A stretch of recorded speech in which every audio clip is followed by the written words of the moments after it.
Hi, you're watching Sipping Off the Cuff on TequilaAficionado.com, part of Tequila Aficionado Media.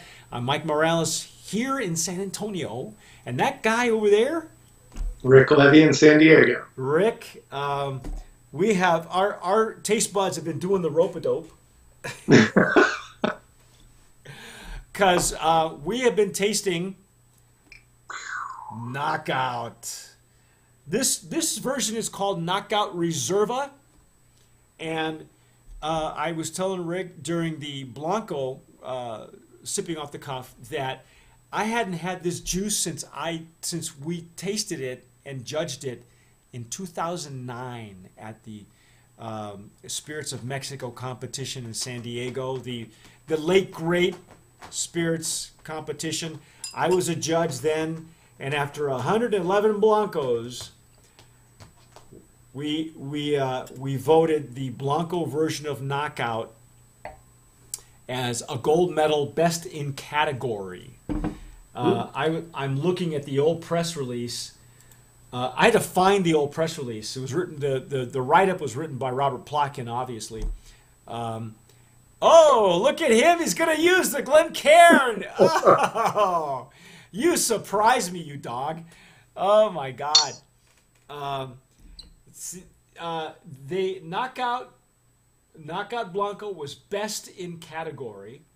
Nocaut Reposado won a gold medal. And the Añejo, which we don't have with us this evening, but also won a gold medal. So it swept gold medals in 2009. Look at that. Rick, what did you say the age is on this on the Reposado? It's got a nice golden color to it. Yeah, it's 6 months in American oak. Okay. All right. Again, if I'm looking at the legs and tears, Ooh. very nice legs and tears. It doesn't look like there's anything. It's not, clinging or syrupy or thick. It's just a nice even string of pearls. Getting some nice pearls. Nice legs too. Wow. How about that nose? Oh my God. Wow. We still have the big nose from the Blanco. Wow, yeah.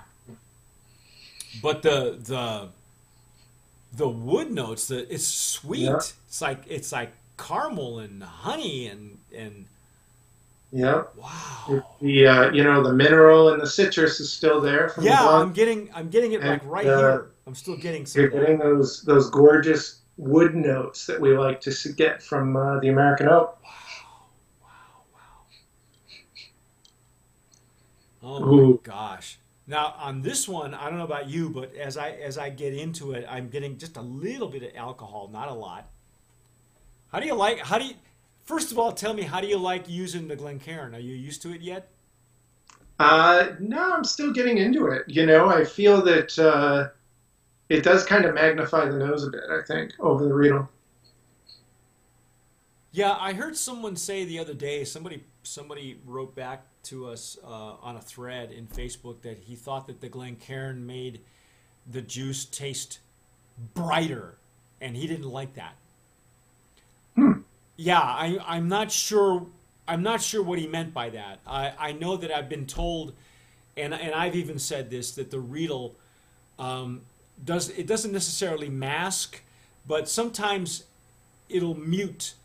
It's almost like a mute button. It doesn't allow you to get, in my opinion, in some cases, on a tequila by tequila case, it mutes the nose, I think. Yeah, well, when you have the narrower opening like this and the larger, bell inside, it, provides more space for the aromas to kind of accumulate before they dissipate out the top. And,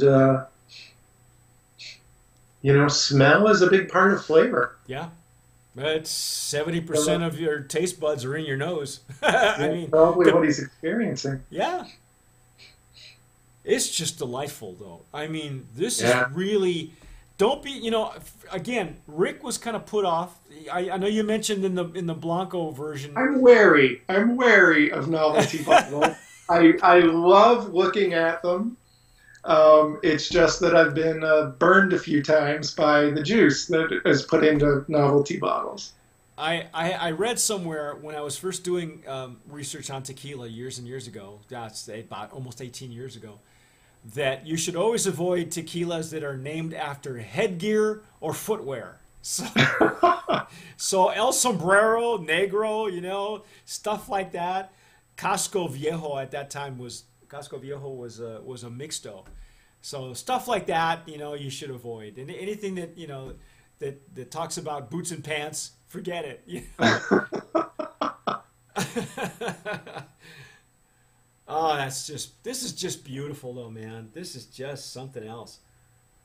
Yeah, You know, that's cool. you really, Really, really big nose. You could spend the whole evening just with your nose. yeah, yeah, without even sipping it. But I'm going in. Yep, we're going in.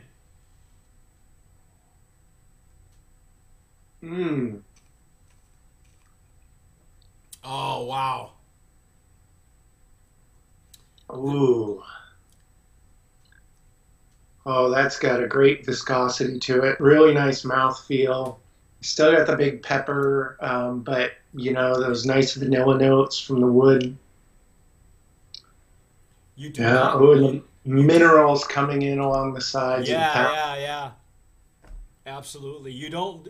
It's not losing anything being rested in the barrels. As a matter of fact, you know, depending on who's making your tequila, they traditionally want to round out and soften the edges. This one didn't do that. As far as I'm concerned, it gave it another layer of complexity. Yeah. It actually augmented what we had already had in the Blanco. Yeah. This is a really well balanced reposado, honestly. There are añejos that don't taste like Ooh. this. As I come up, I'm getting more of the wood notes. It's just really beautiful. The sweetness, but I tell you what, on the intake, that agave from Matitan, yeah, I could still pick it out, which is, depending on the barrel that they're using, you may or may not pick that out. This is beautiful stuff, man. Yeah, I want to know more, man. I want to know the char on barrels. I want Yeah, to. I want to know how yeah, often. I do too. All we get, like I say, it's American oak. We don't know Yeah. if they're used. I would say from the color, I'd say these are virgin barrels, maybe lightly toasted. You know, I I don't know. It's hard Yeah. to say because there are no real. They say American white oak. They don't say, American whiskey barrels. Yeah, we don't know.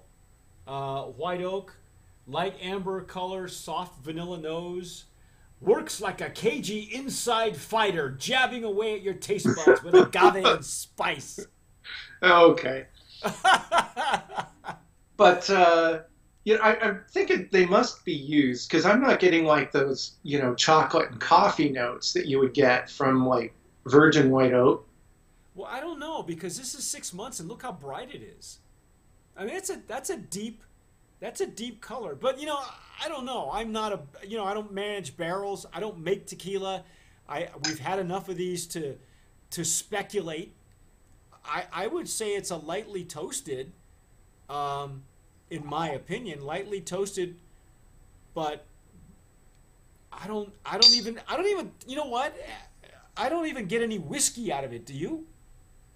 I'm not getting any whiskey notes. Yeah, I'm not getting the sweetness you would often get from used barrels. Yeah, me neither. That's why I'm saying this is But I'm not getting like those, I'm not getting like those chocolate and coffee notes you get from virgin barrels.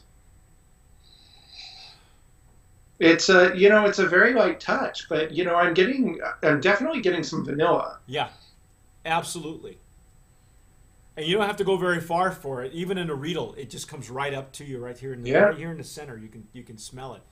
It's But really an whatever they're unpretentious tequila. doing, it adds a nice layer to the what was already a great Blanco. Yeah. And it's a true testament of what we've said in the past that if you've got it, you start with a great Blanco, and you know how to you even halfway know how to manage a barrel. You're going to come out with some great juice. But this Yeah. is really balanced. I like this a lot. Yeah, I'm getting some butteriness around the edges. It's got just this wonderful entry and leave and finish. Mm. Oh Mm. yeah, I would love to share this with friends. Maybe even if there wasn't a real fight on, Yeah. no big fights to watch. It's okay, no big deal. I just love that. I know that we nominated it for Brand of Promise in the packaging. I loved it. It was such a novelty in 2009, and I was telling Rick when we were talking about the Blanco that now we have mixed martial arts, we have the octagon, we've got wrestling that's much more prominent now, and now we have women in the ring. This is such it's even there's such a relevancy now that was a niche in 2009. It was just a throwback to Mexican boxing. I mean, take a look at if you look at the top here, that's a belt. Yeah. That's a championship belt, and they really went old school. I told Rick the story of how during the public tasting of spirits of Mexico, when these guys had all three gold medals, and they actually had a gal walking around on the inside of the auditorium with a card. She was a ring gal, and I kid you not, Rick, she had this booth 10 people deep or more. They were clamoring around. They wanted to taste the juice, look at the bottle. That gal did such a great job. I don't know where she is now. I don't know what happened, whatever happened to her, but she really was an asset and it was easy for her because you had such great juice. It wasn't just getting the public there; they were keeping them. Yeah. This is a very enchanting tequila. This will knock you out. The Blanco knocked our socks off, but the Repo and if I remember correctly, the Añejo float like a butterfly, sting like a bee, man. It's just. So I Yeah. was. The bottles and the packaging are great, but I'd come back for the juice, whatever bottle it was in. Oh, there you go. Excellent. Well, and that's really, like I say, a testament to these guys and their master distiller at the time. All I can say is you can find it in Southern California. I believe you'll be able to find it or can find it in Las Vegas. If not, you will shortly. And don't lose any faith because they're not going to go away. All right. The only thing I can say is that there's going to be some special things coming from them. So get yourself a ringside seat because you're going to want It's like waiting for a Rocky sequel. Yeah, it's like Marvel. You know what I mean? There's a teaser trailer. There's a trailer there's these behind the scenes pictures, and there's all kinds of neat things that are going to come from these guys. So I can't wait. As long as the juice doesn't change. If the juice changes, I'm out. But for now, and at least for our 2016 Brands of Promise, I nominate this. I'm sure you'll agree, Rick, in the Reposado category. This is just literally will knock your socks off. Not, like Rick says, the bottle will make you pull it off the shelf, but you'll come back for the juice. It doesn't matter what bottle it's in. That's really well said. Very well said. And did we mention the nom on the Reposado? I know we did on the. No, we didn't. So we may as well mention that. So for those of you who are going through your nom lists, this one says 1459. So the way we've got it is tequilas selectos de Amatitan. So it is an Amatitan tequila. Again, like I said, with the Blanco, if you're familiar with that region, if you're familiar with tequilas like the old Partida, Regional, Azuña, old Azuña, they've all moved out of there. I don't know why, because that region is so, there's volcanic. It's literally in the shadows of the volcano. Herradura is still being made in that area. All I can say is this is a hearty tequila. In fact, I don't know about you, but I know that cocktails are a big thing right now, but I would really hesitate putting this in any kind of a cocktail myself. Yeah. And the Blanco, I would fight you for a neat, a neat pour of the Blanco over something like like a Paloma or something like that. Not that it wouldn't shine through, but Yeah. it's such a There's beautiful. there's there's no need to muddy it up with mixers. You know, it's great, neat.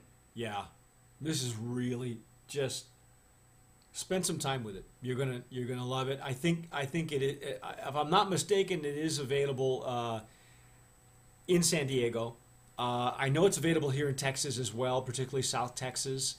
So culturally, I can see where this would be a big hit, literally, but it's so much more relevant now than it was back in 2009. And that's the neat thing is it's almost like like they came out of retirement, like you said, waiting for another Rocky sequel, only now it's Creed. That's great, man. Congratulations to these guys and Knockout Reserva. That's our Yeah. take on Knockout. Keep I'm this Mike juice flowing. Morales here in San Antonio. Rick Levy in San Diego. And you've been watching us on Sipping Off the Cuff. We have been talking about and dissecting Knockout, really enjoying this, really having a good time with it. It is really something that, like Rick said, you want to share with friends, and doesn't matter what, he'd come back for the juice. So that makes all the sense to me. Um, don't forget to subscribe to our YouTube channel down below, that red button that says subscribe. Click on it. All right. We have been, I'll tell you what, we have been really racking up the subscribers. We really appreciate y'all watching us. And if you have any comments, if you've had, Knockout before, from 2009 on, let us know what you thought. But it really is worthy of picking up again. It's making a comeback. This is the comeback kid. So, like I say, get yourself a ringside seat because you're going to want it. And as always, as we say in Spanish, tomar sabiamente.